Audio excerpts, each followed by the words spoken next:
You're listening to Myers-Briggs Question Corner with Edythe Richards.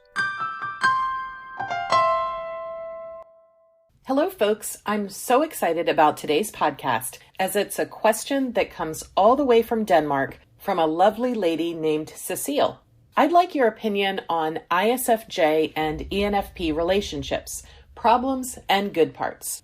So this is such a fun question for me to answer because, as I've shared with you all previously, I am an ENFP type and my partner, Richard, is an ISFJ type. So I have a lot of insight into Cecilie's question on a personal level as well as a type practitioner. Regarding relationships between ENFPs and ISFJs, I'll talk about the joys, the potential pitfalls, and then some tips for both types to use so they can get the best out of each other, whether a romantic, family, friend, or work relationship.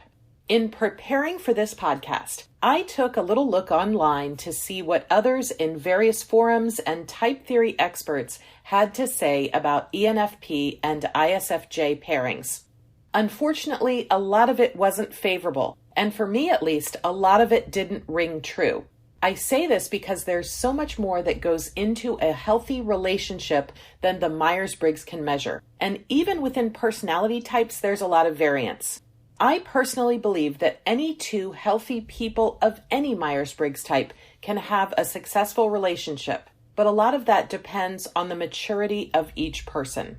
Let's start by talking about some of the joys of the ENFP and ISFJ pairing.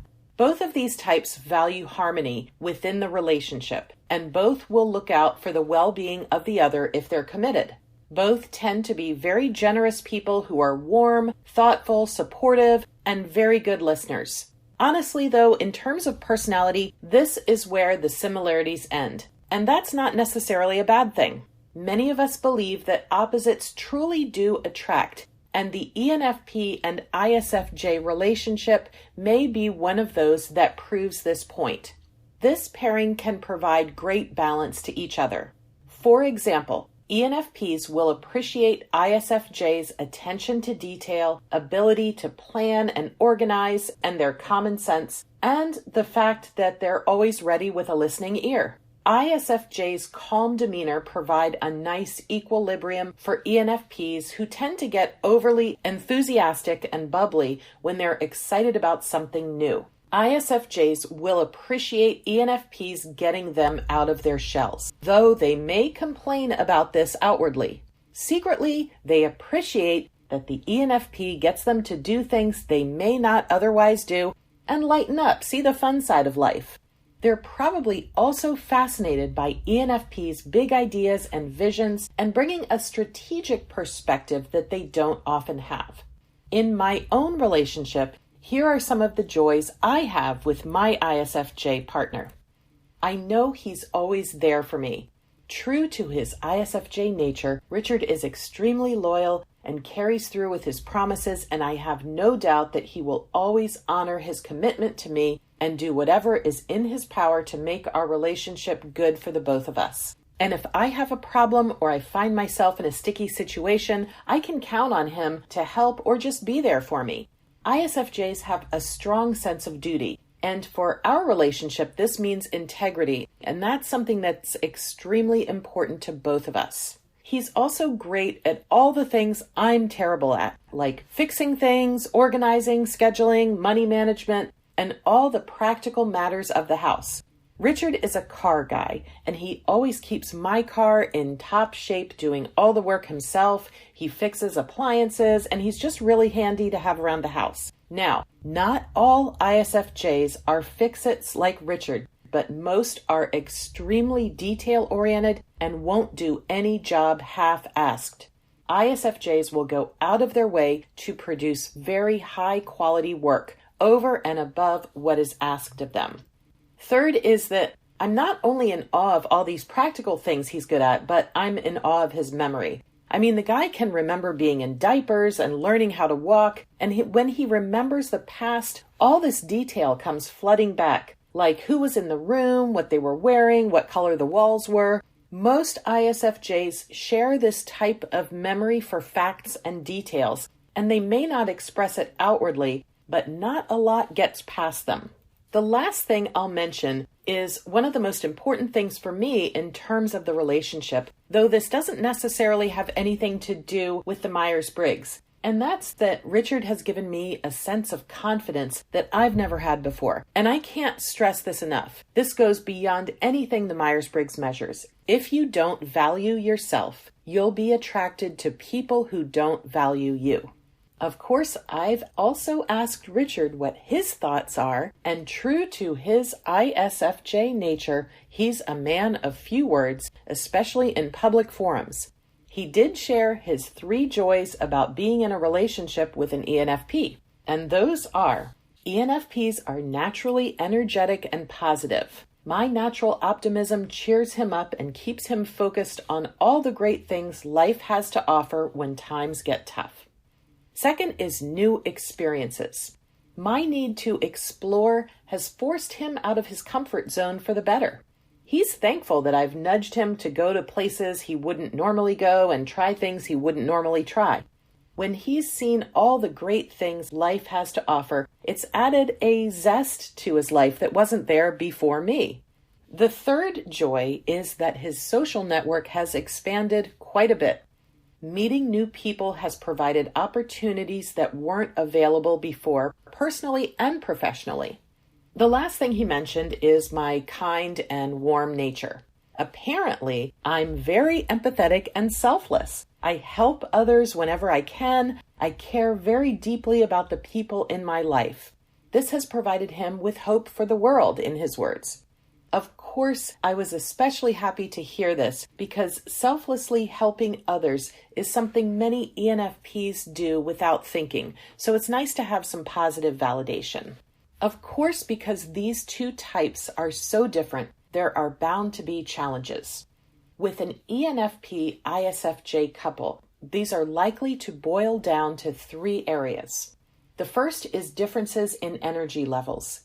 ENFPs love socializing and being in the external world of possibilities, while ISFJs tend to be homebodies and prefer low-key activities. More than one ENFP has accused an ISFJ of being boring, and more than one ISFJ has accused an ENFP of being loud and obnoxious. Early in our relationship, I took it for granted that Richard would want to meet all of my family and friends, most of whom are very fun but loud people, and it was really overwhelming for him, but he was polite enough not to tell me initially.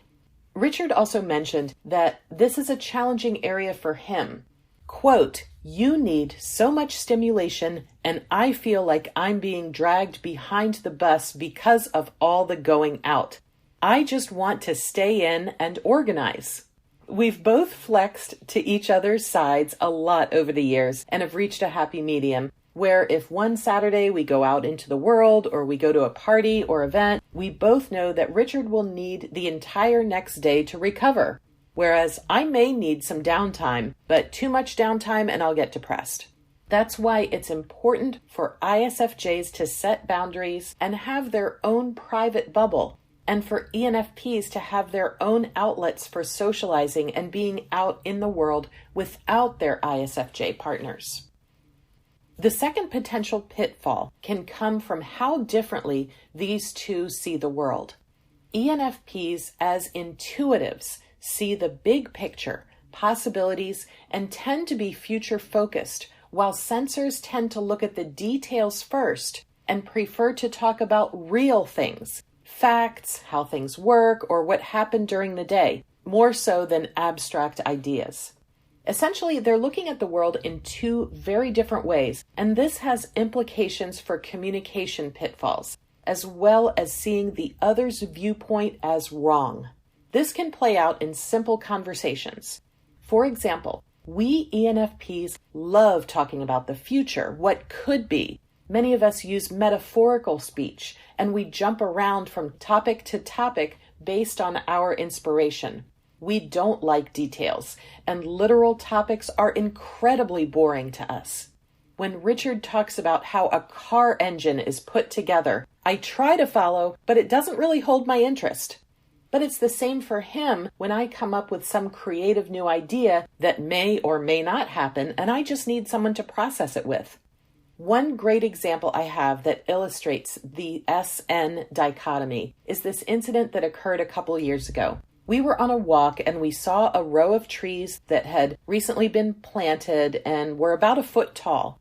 Richard exclaimed, "That's horrible! Look at how uneven they are. Whoever did this work shouldn't be paid and blah, blah, blah." And I said, "Oh, I didn't even notice. I was just thinking about how nice they'll look when we come back here next spring."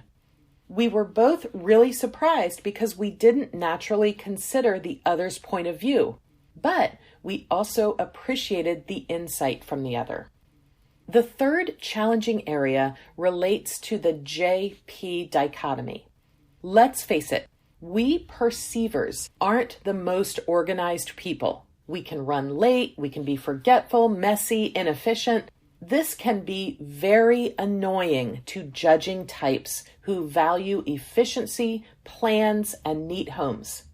As a perceiving type, I wish Richard would lighten up about things. He may think that he's the one keeping the world in order, and usually I let him think that he is. Now, the disorganization has actually been the most challenging part of our relationship for Richard. As he says, I don't put my shoes or my purses away and everything's always a mess. I personally think he's being too persnickety about things, but I recognize that I've made his world chaotic, and that's really hard for him. I have to say that I'm much more mindful of putting things in their proper place and cleaning up since I've been with Richard. But I'm never going to be up to his standards in that way. It just doesn't come naturally to me. Fortunately, the fact that I'm improved and I'm trying goes a long way, and I very much appreciate that Richard has relaxed more since he's been with me. For the most part, we've been able to meet each other halfway on this one. I'd like to explain one more difference in the ISFJ-ENFP relationship area that might not be immediately apparent. That's the third dichotomy of feeling. Even though both types prefer feeling over thinking, they use it in different ways, and this has been super challenging for me. ISFJs use extroverted feeling, which focuses on making harmonious decisions in the external world. Because extroverted feelers are focused on group values and feelings rather than individual feelings, their own emotions are strongly influenced by the atmosphere and other people's emotions. ENFPs use introverted feeling, which is all about their own internal harmony and personal values. We often share these true feelings only with a select group of people. Essentially, it's all internal. For example, if I see someone smoking marijuana, I'll ask myself how I feel about that. Is it moral? Does it feel right? What's my gut instinct? It's an internal conversation. For someone who uses extroverted feeling, like an ISFJ, it's a different story. ISFJs will focus outwardly, getting cues from society, ethics, and other people to see how smoking marijuana will impact others on a more global scale. It's not so much about their own personal viewpoints on marijuana, but what is right for society and how it impacts other people. ISFJs thus tend to extrovert or talk out their decisions. This has been a little hard for me to take at times as Richard gets very passionate about certain subjects and feels the need to shout about them, to get on a soapbox and go on and on about how this is wrong, how it should be like this. And if I don't agree with those things, this can be a bit hard to take. Now, ENFPs, this is for you, Cecile. Whether you're in a new romantic relationship with an ISFJ or you're already committed, here are 4 strategies you'll want to use to make your connection a great one. First, above all, be patient. In my own experience, ISFJs are slow. They're deliberate. They don't like to be rushed into anything. If you're in a fairly new relationship, this may play out like it seems they're disinterested. That's most likely not the case with your ISFJ if they're spending time with you. They are interested, but it will take them considerable time to warm up. So my ENFP friends, If you're at the point in your life where you're ready for a committed relationship, it is worth it to be patient with your ISFJ. They will reward you 1,000 times over with their loyalty. If you're at the stage in life where you're not ready for a serious committed relationship, beware. Make sure your ISFJ knows this.